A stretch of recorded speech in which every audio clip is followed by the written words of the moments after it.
Hello there. I wanted to make a video today, kind of putting a face behind the product. I know the last time I was probably on camera um, was when I played games on Twitch. So if any of you are sticking around that long, you might have seen me on camera before. But this is the first of this YouTube channel since I've been developing games, at least. So yeah, I kind of wanted to talk about the state of Code Black and give you guys a little bit of introduction to the development side behind it, because I know there's been a lot of mixed opinions on Unreal Engine games lately. Lots of them being asset flips, lots of them being made with AI and shit like that. So I'm here to kind of show you my process, and hopefully it'll entice you to at least support my development process, even if you don't buy the game. Maybe watch my videos and check out what I do, because I put a lot of work into this stuff, and it's not none of it's really created with AI or anything. Of course, I ask AI for help here and there, and I use it as a tool to speed up my workflow, but I don't use it to create anything. So yeah, I've kind of placed all my weapons on the walls here, so I can show you guys a few things I've been working on. One of the main things I've been working on is muzzle effects and weapon effects in general. So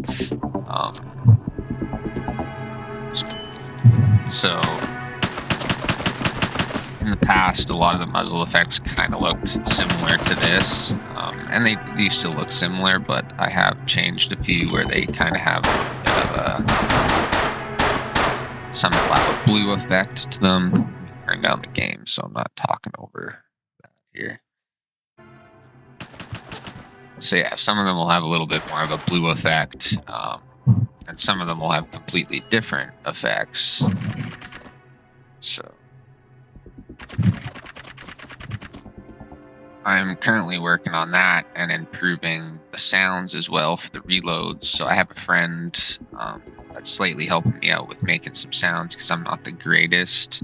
The other thing is some of the animations. So if you watch the trailer, you'll notice that the revolver here didn't really have the greatest animations, so I went ahead and redid those.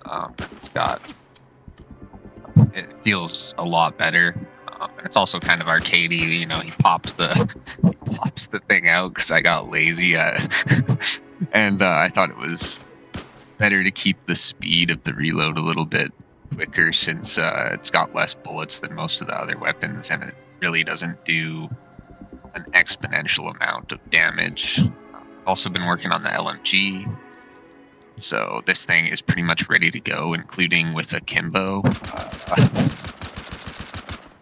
it does look and feel a lot better than it did before, because I just had some AR animations on it. Buy that right now. Akimbo weapons are fairly ready to go, so most of them are working pretty well, and you won't really have to worry about many of the weapons not having akimbo, because pretty much all of them will. One of the questions I had from some friends are if I'm going to make akimbo snipers and like akimbo rocket launchers and stuff like that, and I do want to say that yes, I do plan on doing akimbo snipers and akimbo rocket launchers. I'm slowly figuring out how I'm going to make it all happen, especially with the bolt action snipers, which is a little more difficult. And yeah, other than that,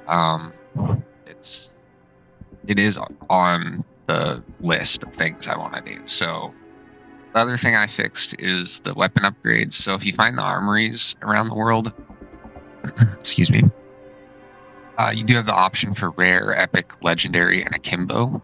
So when you upgrade to akimbo, it automatically will go to legendary. And I also wanted to discuss kind of what happens when you upgrade your weapons. So rare, you'll notice when I hover over each upgrade, it will kind of change some of the stats. So that's one thing. Magazine capacity, recoil, shot distribution, and the other thing is the ammo type. So the ammo type does stay the same through each rare, epic, and legendary upgrade, but I do have another upgrade machine called the Tesla Electrifier. So some of you may not have ran into that yet. There is 3 different ones in the whole game, and each of them are different levels. So there's level 1, 2, and 3, and they'll each change not only the weapon, but the main thing it'll change is the ammo. So there is regular rounds of each bullet, and there's explosive rounds, and then there's also tracer rounds of each. So technically there's 4 different bullet types for each bullet type, if that makes sense. Show you. If I go into my weapons here, bullets, this is essentially all the bullet types, and just these ones are just the regular bullet types. And then I have explosive ammo, and I have electrified ammo,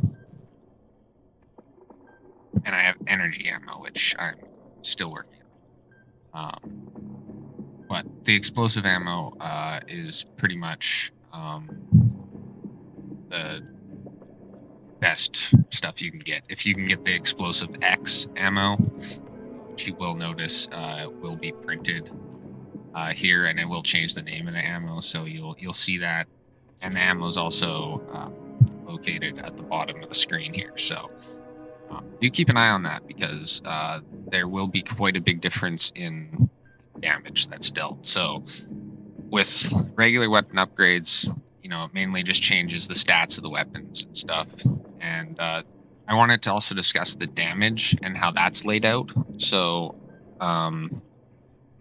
if you hover over it, it does, and lots of you might not have time in here when you're trying to avoid zombies, so that's why I wanted to do this.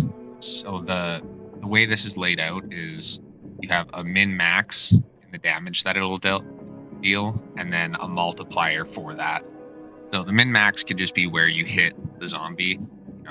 If you hit the zombie dead on, you're going to get the max. If you hit him somewhere where he's not as vulnerable, then you're going to do a little bit less damage, and it'll still apply the same multiplier to whatever damage you apply. So if I apply 5 times 1, it's 5.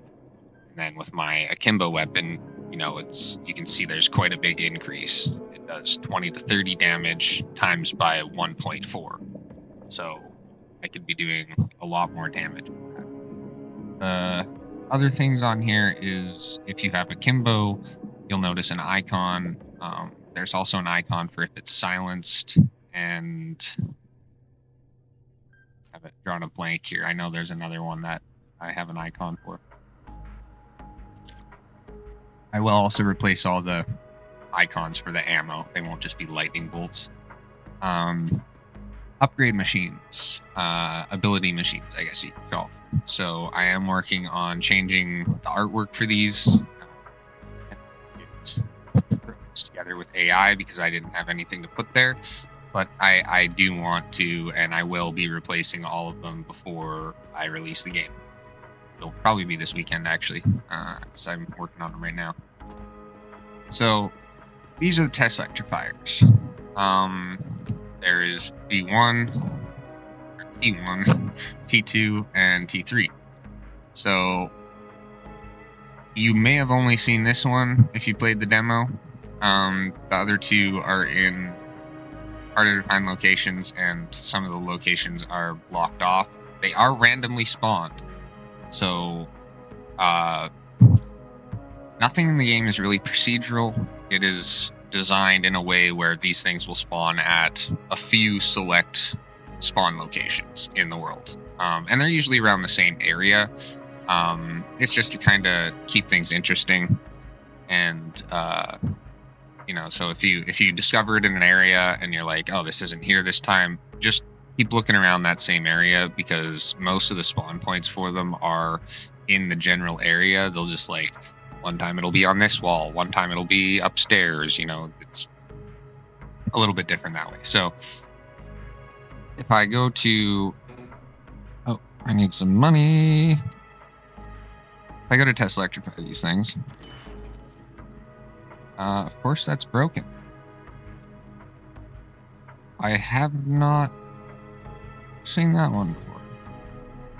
Okay, so I need to hide the second weapon. I guess it doesn't do that. So let's try it with something I am 100% certain works. So this is a base weapon, no upgrades done at the armory.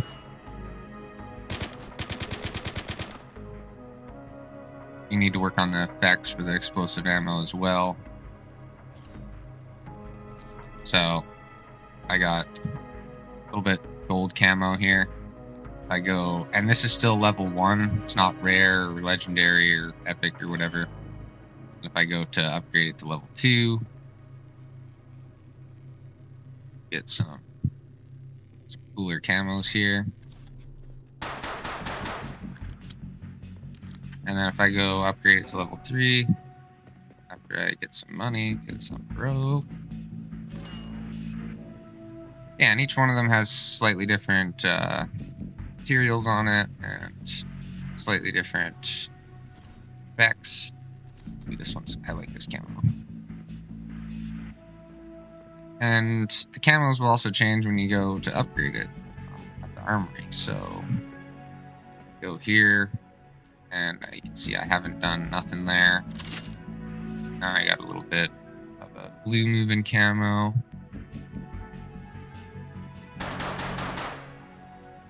And then we'll change the stats, the fire rate. I also do need to plug back in the code for switching fire modes, because that is a thing. Yeah, here's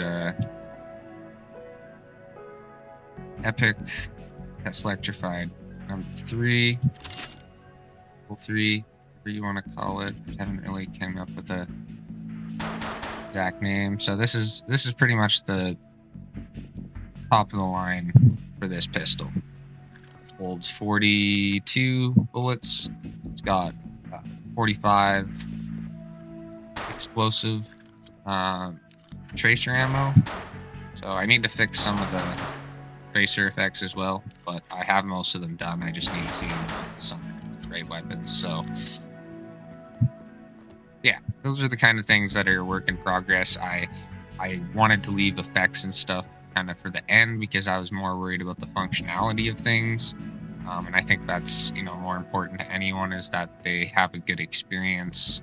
I mean, if you guys can forgive not having perfect effects everywhere, then I think you'll have enjoyable time. So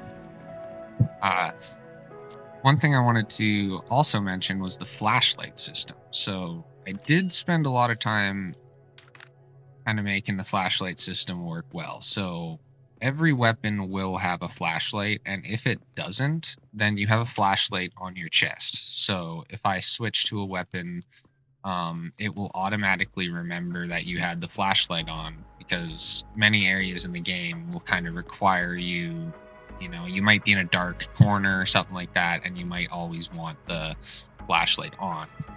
The other thing with it is if I switch to like a melee weapon or my hands that don't have one, then I have one just on my chest here. So you'll always have a flashlight. If you put it on once, it'll stay on. Yeah, it's kind of cool, I thought.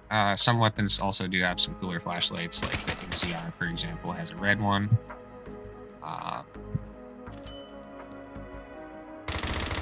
So yeah, I know that every weapon now, besides the ones that I've cut, are pretty much working, including the snipers. The the thing I'm working on testing is making sure all the akimbo ones and akimbo upgrades work, because apparently, I mean, that worked. It just didn't hide the weapon properly. So I did want to also make as good a feeling of a sniper as I could. I grew up playing Call of Duty just like many people did, and in the Modern Warfare 2, Black Ops 2, all those games I grew up playing. So I wanted to have nice feeling sniper. Of course, I don't have the resources of Activision, but I wanted to try and do the best job I could. Ooh, first try, let's go. And there also is some mini games that you will find in the level somewhere. Not going to say where, but there is a skeet shooter where you can go and snipe some pucks.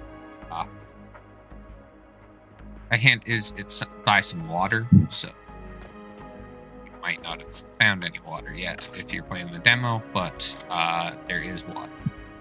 So, mystery slots. This is kind of my own take on a version of the mystery box, and a little bit of a way for you to get sometimes some more rare weapons, because not all weapons can be found on the wall, and some of them will have to be found through mystery slots. So that's kind of a cool feature, I thought.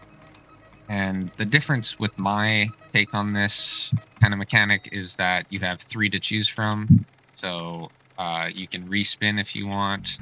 You can pick a weapon, and it will exchange whatever weapon you have currently equipped. So that's also something to be aware of, is if you don't want to switch out the weapon that you currently have equipped, then I would make sure to switch to a new weapon. And make sure you have the one equipped that you want to exchange, because it will switch that out. I don't want to. Kind of waste money there, but yeah, that's kind of the rundown on those kind of things for now. The other things I wanted to discuss are zombies. So in my opinion, I think there's been a bit of a performance issue with the zombies. After like round 25, there's a lot that spawn, and I originally built the zombies off of character. So for those of you that don't know,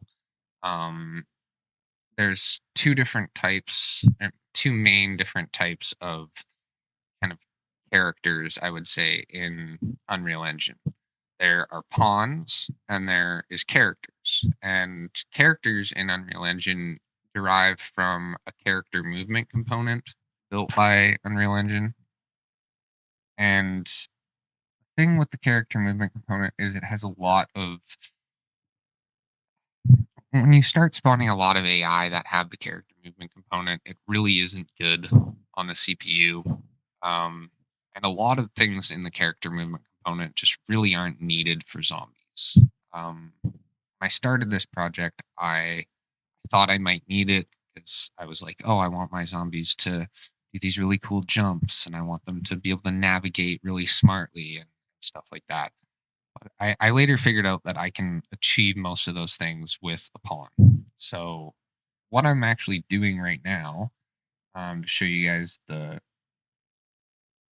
mess of my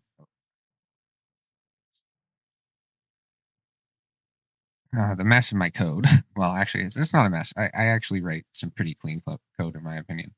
So this is my zombie character. It's about 887 lines code, and excuse me. The pawn that I'm working on is much cleaner. I've really, cleaned up my... Currently, I'm still working on implementing some things, but once I have the pawn, I'm hoping that I can get many more zombies in the game and spawning without without so much of the lag spike at the higher rounds, because I know it gets, for the most part, it's not too bad, but it does get really hard to spawn more than what I have been, and I want to be able to spawn more because it makes for the higher rounds to be a little more difficult and entertaining. And once you reach the bigger areas of the map, it's really easy to avoid them even when they speed up. And I don't really want them running insanely fast, faster than you, just to account for the balance. So, um, yeah, there's many different things I'm working on in here with the zombies, and I want to make it clear that I am working on improving the performance of them and trying to make it so that I can have more horde-like zombies, but still make the performance better at the same time. So yeah, that's I don't want to go through everything here. Obviously, if you have questions about C++ and stuff like that, then feel free to join my Discord and ask me some questions or whatever. Message me privately and let me know what your questions regarding. Um, and I'm more than happy to give people a hand in the community if they're building something like this. That's actually one of the reasons I'm building this game. Is I want people to be aware that you can build a game like this on your own. I have pretty much built 99% of this whole game by myself, and I say 99% because there is some plugins I bought, and when it comes to some of the artwork, like the branding that you'll see on Steam now, I did get a friend to make those, and I paid him and stuff like that. But when it comes to the development side, I have made everything. So that includes, all my actors. Um, I have power sources and teleporters, pressure plates, switches, jump pads, moving things, music controllers. I've also made my own plugins, all the weapons, all the armories and pickups, and like I could go on. There's many things in here that you can interact with, generators and chests and collectibles and control panels and keys and perk stations and all these things that I kind of wanted to include in the game. So yeah, and there really hasn't been anything not developed by me that's in this folder. The plugins that I am using, in case you're interested, is um, I did have some problems with the DualSense controller on my UI, so I use Common UI. If any of you are uh, kind of experienced with Unreal Engine, then you would know there's UMG and there's an extension to that which is Common UI, which came out in Unreal 5.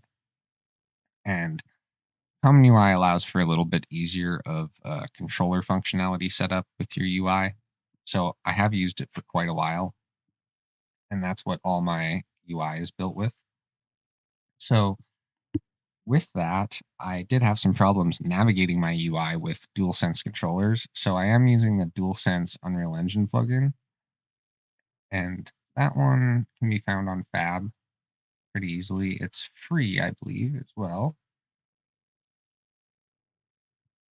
So go DualSense.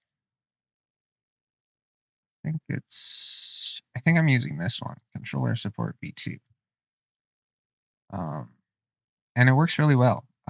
With what I already had for controller functionality in the UI for Xbox controllers, I installed this and my DualSense controller worked right away.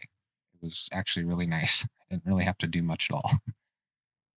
Other plugins I'm using is the common loading screen, which is built by EelDev, and I actually know those guys. They're really good guys, and they make really awesome plugins. So this is EelDev here. I'm also using Steam Core. Oh, I'm not in the right account. I'm using Steam Core Pro, which I don't have on this account.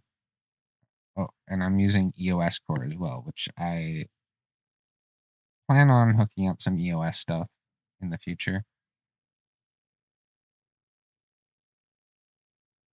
Also, these are my plugins if you're interested. I'm using the persistent music plugin in this project, which is one that I made, and it's a subsystem that kind of allows me to seamlessly have music between levels. So one problem with Unreal is when you transition and you open up a new level, music will usually stop, and it's usually part of that world. And one thing that you can do is use the plugin that I made to have music be persistent and seamlessly carry across levels. So that's something that I made. I'm using Smart Flying Navigation, which is another cool one. This one's an older one, actually. Oh,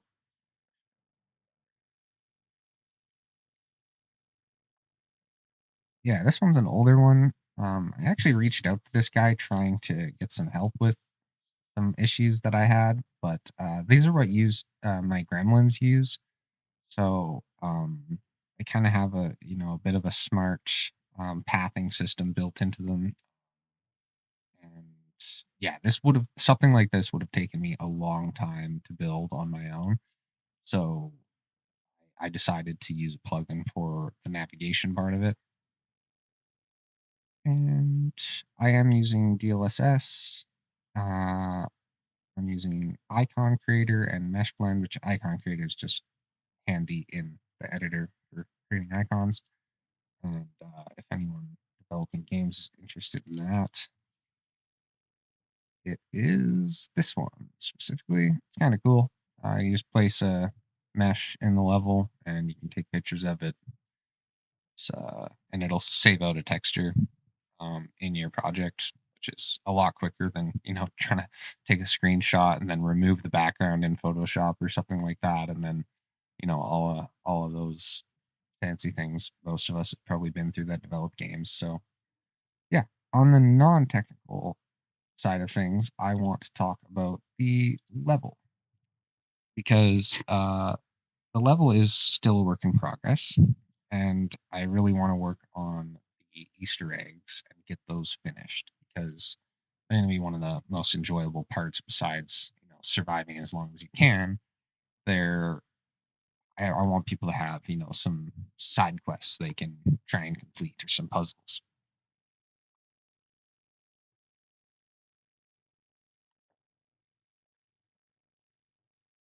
So I'm actually my kind of title in games is technical level designer or technical game designer, and I did start building levels. That was my first job in the industry, which was level design and environment artist. So my expertise is building levels, and over time, I will improve this level, like these empty areas that I notice. Um, I still have some places over here that I want to, build a forest and have some monuments and stuff like that. And I have under these caves and stuff like that that I want to put a lot more items in. But um, if you've played the game early on, uh, then you will know that a lot of things have been improved just in a few weeks, like uh, adding more garbage on the ground and more things on the tables that just kind of give the give the environment a sense of um, not I don't know how the word to use right now. I'm drawing a blank, but it just some areas do feel empty, even right here when you walk out into the town. Like I want to place some trees and bushes here, and I want to place um, some more rocks and debris on the ground, and maybe some boxes and crates or some wrecked cars or something like that, rather than um, these cars that are in perfect shape in an apocalyptic world. And I kind of want to have a little more of atmospheric environment, as you could say. So yeah, that's a little bit of the town. And inside the ruins and stuff like that, the museum, it is starting to get a little more filled out. So, I've added like nice details like this where all of these are actually kind of separate pieces of wood. Um, but like the platforms and stuff and the pallets of things that are lying around and yeah, all that kind of fancy stuff that kind of brings the world to life. So this includes down here. I don't want these corners so empty. So, in some of the other corners, I started placing these like mushrooms and stuff like that.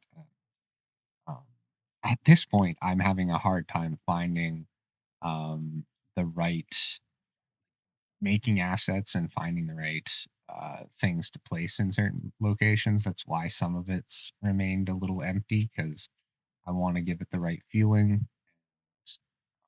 right vibe, as you could say. So, yeah, more and more areas have slowly started to fill out.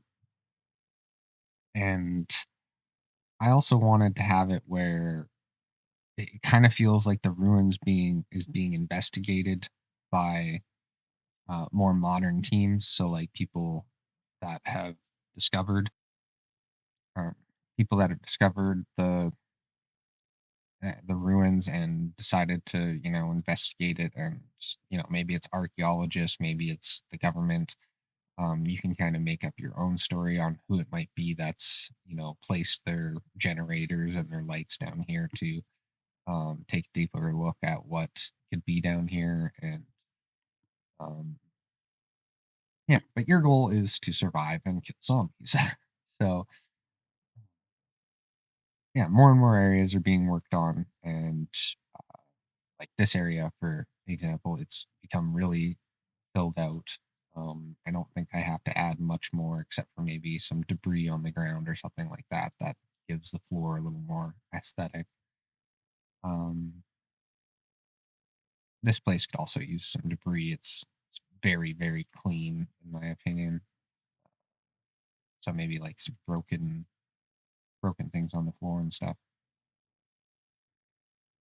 And yeah, if you played the demo, this is kind of the main path to get out of the ruins. As you come down here, you'll end up the only door that you can buy inside while you're inside of this room is this one. So many of the doors in the game, they do have to be opened from one side. So for example, you won't be able to get through here. You'll have to open the door from this side.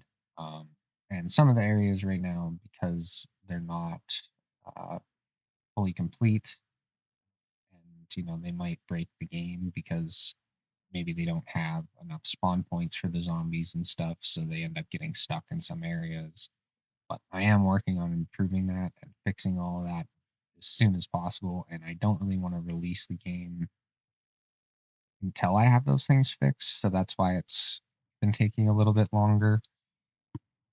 Um, the last thing I want to discuss is the overall performance of the engine. So I am using Unreal Engine 5.7, and 5.8 is out, and a lot of the features that I am using,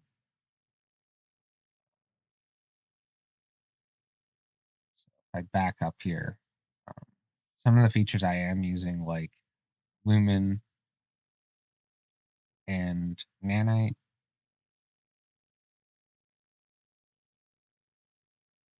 pretty much the whole world is Nanite, and minus the landscape and certain items that don't support Nanite yet, like transparent things, glass, see-through glass. So because of this, there is investigation that was going on inside of Unreal Engine regarding PSOs, which is pretty much just shader. It's compiling shaders, but um, because of some of the new features, I think they were having troubles tackling some of the issues that PSOs were causing. Which one of the major things in a lot of Unreal Engine games is hitching, and just random hitching. You'll just be You'll just be running. There won't be anything happening. You'll experience hitches, and things are happening, like you're shooting bullets or you're spawning new enemies or something like that. Then you'll receive even more hitches, which is, kind of annoying as a developer because you're doing everything you can on your side to try and make the game as performant as possible with these new features. But then in the end, up comes these lower and lower level engine problems that you can't really tackle yourself without a team or immense knowledge of how the engine code works, which I'm a good programmer, but I don't know. I've never built the engine. And especially all the new features that they're developing with, a team of hundreds to thousands of people, it becomes a little bit hard to want to try and fix those things myself. So with the release of Unreal Engine 5.8, a lot of the features that I am using and the PSO problem has apparently been solved, and the features have been pushed to a production state.